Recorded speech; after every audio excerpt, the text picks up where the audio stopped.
Last week, a new colleague Cathy, 33, started at my 25 workplace. She instantly stood out in the team because she seems like someone who is very loud and assertive.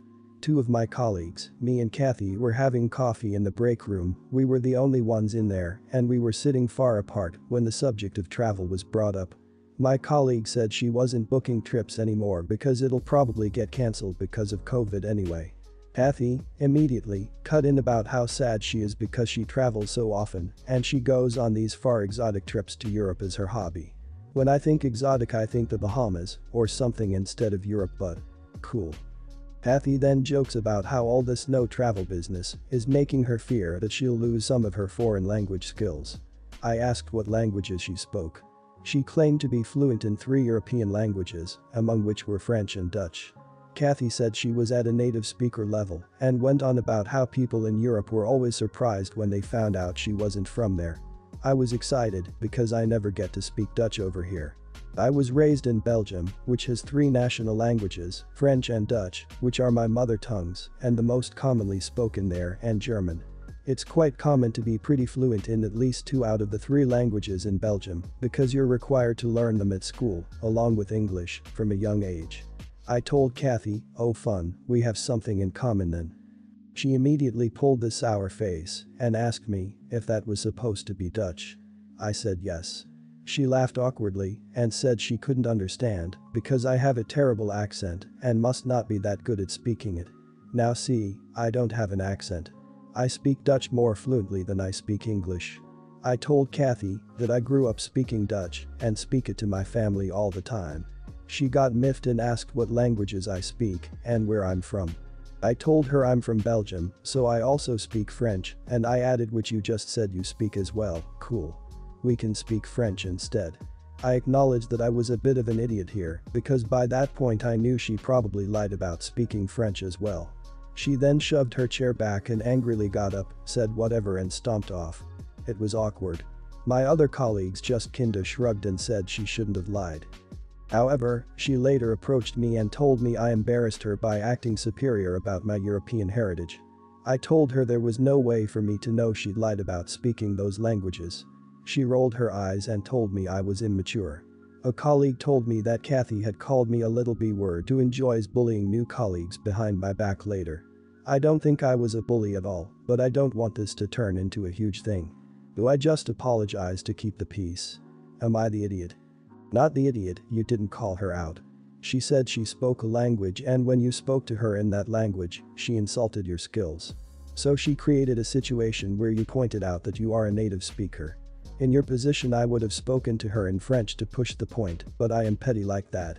You should not apologize. She tried to be snobby, you accidentally pointed out a lie, and then she decided to double down, mess that up, and then trash talked you behind your back. I would totally speak to her in French and Dutch every time I saw her.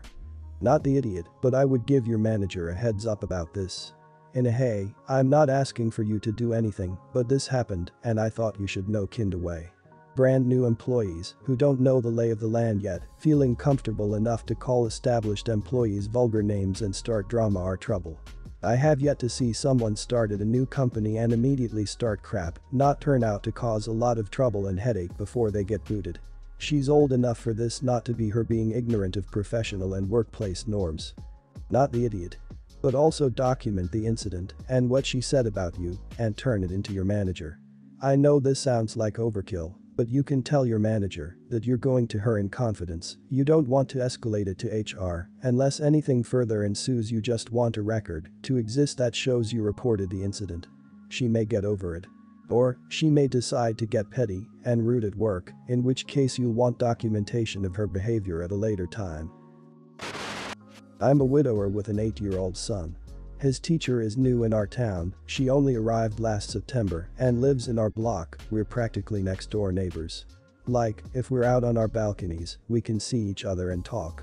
She obviously knew no one here, so over these past few months and especially during the lockdown, we grew kinda close. We had a bit of a moment the other day, I asked her out, she said yes. But we both decided to wait until the school year was over. I called my sister to tell her, and she called me an idiot. She said that I shouldn't be doing that to my son because it's not uncommon for boys his age to develop crushes to their teacher and that I don't want to make things complicated for him. I told her that she doesn't know what she's talking about cause I was sure my son couldn't care less since he already has a crush on a classmate of his. And also I wasn't asking for her advice, I was just calling her with some good news. She doubled down and told me that I was being irresponsible because 8-year-olds can be very fickle and get 3 different crushes in 1 week, so I shouldn't count on him not becoming jealous of me. I told her that that was it with this discussion and I'd hear no more. If his teacher thought there'd be no problem, then there was no problem. She apparently thought that wasn't a good enough point either, cause since isn't the most experienced teacher, she's 25 and has only been working for a couple of years. And then started saying how she's too young for me anyway, I'm 35, and that I always try to date younger, and that maybe it's time to look for women my age. She wasn't as aggressive with that last remark, but it still stung, and I was already a bit riled up from what she had said previously, so I just told her that I had enough and hung up before I lost my temper.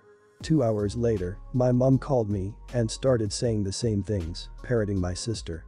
I tried to calm her down and promised that I'd be extra careful and that I'd break up at the first sign of trouble. But then I immediately called my sister and, yeah, it wasn't pretty. I told her that she should have never involved our mother in this and that the last thing I wanted was to have her following my disappointing love life so closely. I may or may not have called her various names, but I felt that she had no right to do that and it was a huge breach of trust. The logic doesn't make that much sense. If an 8-year-old boy is going to develop crushes, then they'd potentially develop one on anyone you might date. I'd be more worried about bullying if his classmates discover that his dad is dating the teacher, but on the other hand, life is short, if there's chemistry, at least go out for dinner and see what happens. If things do get increasing serious, though, you might work out how the relationship between the 3 of you is going to work in practice. Not the idiot. You didn't ask for advice from either of them, and it's frankly none of their business. You've clearly already discussed holding off until your son is no longer her student before going out. Other than that, they're just creating trouble that hasn't had a chance to exist yet. Could this be harmful to your son and your relationship with him? Possibly. But that's true of all relationships when you have kids. Shouldn't stop you from dating as long as you keep lines of communication with your son open. I don't even think there's an iota of conflict of interest here, OP, and the teacher agreed to wait until the son was out of her class to start seeing each other. OP knows enough about his son to know that he has a crush on someone in class, so I don't think there would be a huge issue with communicating why the kid can't date the teacher if that ends up becoming an issue. The sister is way out of line in my opinion. If I were OP's sister, I would be happy that my brother is gaining interest in someone after such a terrible loss. To make a long story short, a club at my university was doing this blind date program where you enter preferences via their website and they have a matchmaking team that finds the best potential date. It's in their beta phase, so normally it would cost something, but they want feedback, so they actually offer gift cards for doing it. My friends did it and got the gift cards, and I figured, hey, whatever. I'll go have dinner with someone for basically free when you factor in the gift card. I entered my preferences and the key thing to note is that I put down I'm into fitness and healthy lifestyles. You can't put what you don't like, you just put what you like. I basically let them know I was looking for someone that enjoyed living healthy like I do. So basically, I submitted my form and they told me what restaurant I would be going to, and we both confirmed and we showed up at the designated time. I show up to the restaurant a few minutes early and I see an obese woman sitting at the table. My heart sunk. I was completely and utterly disgusted. I'm not talking thick or a tad overweight or out of shape. No, this woman had an eating disorder. I immediately walked out of the restaurant and sent a text to her saying last minute I couldn't go to the restaurant. I didn't tell her why or follow up with anything else. She never responded. I felt horrible. I didn't turn my survey in and I didn't collect my $20 gift card. When they asked me why I didn't want to do the feedback and get my gift card, I simply told the dude, you guys set me up with an obese woman, and I walked out.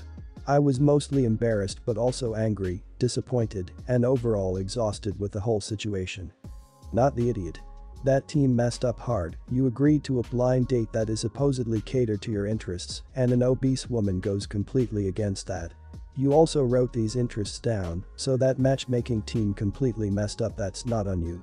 About standing that girl up, well, that screws. It doesn't make you an idiot. I have no idea why so many comments want you to sit down and get to know her when you already decided to not follow that girl. Not the idiot, you did everything you could to ensure you would get matched with someone who wasn't massively overweight. They matched you with someone like that regardless. You immediately informed her you couldn't make it, so she didn't have to waste any more of her time. You didn't even turn in the survey, which would have cost the club money. Honestly, people can call me fatphobic, but if someone is so overweight it disgusts me. The last thing I want to do is spend an hour talking face to face with them. It screws for the girl too, but you handled it the best you could. Not the idiot, it would have been more of an idiot move to either lead her on or tell her directly that you're not interested. What if he went through with a date and she really liked him? If someone went through with a date with me but wasn't attracted and I liked them, I would have been upset they went through with a date. Or he could have told her directly that he wasn't into her. That would have turned into her wanting an explanation. This way she at least has some dignity. My sister and her family are going through a very rough patch. My niece had been abusing a certain substance to help her stay awake and cram for exams. My sister and her husband found out about a month ago, and it had been hell. My sister is really mad. She hadn't spoken to my niece since she found out. She makes her food and drops her off at the rehab program, but she ignores her. My niece has no access to her electronics, but supervised use of the family computer during her online classes. She sent me a mail during those hours and sounded desperate. The thing is, she didn't start to use just because. My sister sadly is what many would call a tiger mom. She is in constant competition with her siblings. When she gets below an A, she gets punished in the same way my sister is punishing her right now. With silence and disappointment. Her siblings have all entered to top colleges in fields like law, medicine, engineering, etc. My sister is really putting fire under my niece's back. She let her know which schools are the only acceptable ones to go to, etc. And of course, she is a kid. She is not even 18. It was bound to happen. There are many things more that happened that I won't write in this post. Yesterday my sister came to my place and she was ranting about my niece. She was talking with such contempt and almost hate. She was saying how disappointed she was, how her daughter failed her, how she felt shame for being her mother. And to be honest, I've had it. My sister always does that. She makes mistakes and always finds a way to make other people pay for them. So I told her. I didn't scream. But I was stern. I told her that kids that abuse that kind of substances, it's because they are under such enormous pressure to perform that they can't cope. She asked me if I was implying that it was her fault, and I told her she played a big part in my niece's down spiral. And that her punishing her daughter with withholding motherly love was a bigger mistake. She lost it, started crying and accusing me of hating her. She left, called our mom, who said that I had no place. That I can't kick family when they are already on the ground. That my niece's decisions are hers and her fault. I disagree. I don't think that I am the idiot, but maybe my vision is clouded. Not the idiot. How can your sister cry and say that you hate her after you told her the truth and not see how hurtful her actions to her own daughter are, who she is expressing actual contempt for verbally and showing contempt for through her actions? Your sister sounds like a narcissist, and if your family is on her side, they need to pull their heads out of their holes. Try to support your niece as much as you can. If your sister and family can't see how messed up they are being, they will probably continue harming her mentally and make recovery harder for her. Not the idiot. One of the things about being human is you make mistakes. To be a good human, you have to listen when people tell you you're making a mistake, realize you are in fact making a mistake, and take the appropriate steps to fix it. You told your sister that she was making a mistake, no lying or exaggerating the truth, and she tried to turn it around so you were the bad guy and she was the innocent bystander. I hate when people can't take responsibility for their own actions. Keep being there for your niece, she needs you. Not the idiot. I don't think your vision is clouded at all. Your sister seems to see your niece as a trophy or status symbol, not a child to guide and guard and treasure. It's a shame that she chose to interpret what you said as hating her, because there could have been a real breakthrough there, but with your mother taking your sister's side, that's unlikely. I hope a rehab program is helpful for your niece and that you're able to stay in some sort of contact, because she's under tremendous pressure. I love fashion and makeup. I am always up to date on the latest trends and spent a good amount of time each morning on my clothes and makeup. It boosts my confidence and I love to start every day with a different look. I especially love to dress in vibrant colors, extraordinary patterns and cuts. While the field I work in doesn't have anything to do with fashion, it's not seen as unprofessional to dress a little more eccentric. My company in particular does not care. As long as you don't wear something offensive and don't look like you are serving shots with your belly button, you are good to go. A huge part of my job is to give presentations to and hold events with potential clients. I am doing this together with another coworker. My coworker, let's call her Nancy, left the company a few months ago. Her replacement, let's call her Susan, is the total opposite of me fashion-wise. She doesn't do makeup and mostly wears dark plain colors. I don't mind at all, and I certainly do not judge her for it. Some people just aren't into fashion and the like, and that's totally fine. You do you. She is a good coworker, well organized and professional, and we get along well, for as far as I know her yet. Well, except for one point. Last week, she told me that I was making her feel uncomfortable with my extravagant style choices. She told me it was very irritating to work with someone dressed like that and that it was distracting our clients from her when she was speaking and from the event itself. She asked me to tone it down. I was very surprised to say the least. Nancy and none of my other coworkers or bosses ever told me that my style was distracting or inappropriate or the like. I even get complimented on my look quite often. Well, since all my other coworkers and my boss do not have a problem and I never got any negative feedback from our clients, I did not tone it down. How I dress is a big part of who I am and should be totally acceptable, as long as I am not overstepping company dress codes or the like. Susan was very disappointed to say the least. She did not talk to me about it yet again. I can tell that it bugs her, but after all, it is not my problem. It's not her place to tell me how to dress. So, am I the idiot for keeping my style the way it always was, even if it apparently bothers my coworker? No idiots here. I think that when the two of you are representing your company, you should aim to create a cohesive image rather than polar opposites. Polar opposites aren't bad if she's presenting something like the reliability of your engineering, while you're presenting the creativity of the design, but if you two could switch places without batting an eye, you should show a unified front. Odds are good that the customers are registering the tension and that it is affecting your presentation. I'd say that neither of you are wrong, but that if you can't figure out a compromise, y'all need to find new partners. No idiots here. I think it would be worth considering whether this non-cohesive style is impacting your pitches. I have worked with a ton of boomer men who would coordinate outfits for their sales pitches. It's pretty normal for teams to have cohesive styles going into client meetings. Even though you aren't violating a dress code, there are a million psychological ways your clients are responding to the outfits you and your partner are wearing to these pitches. Unfortunately, your partner is right, it is possible that your team's lack of cohesiveness is undermining the work. Nope. I am a plain Jane, never have worn makeup, wear dark plain clothes. Wallflower. If this woman doesn't like your style, it's her problem. If she says anything else, then I suggest you say, Nancy, I do not want to affect our company's business. Why don't you and I go talk to our bosses about my style of dress and see what they say? See what she says. I'll bet she backs off. Whenever I had an issue with employees or peers and used that tactic of going together to talk to a boss, they ran like the wind.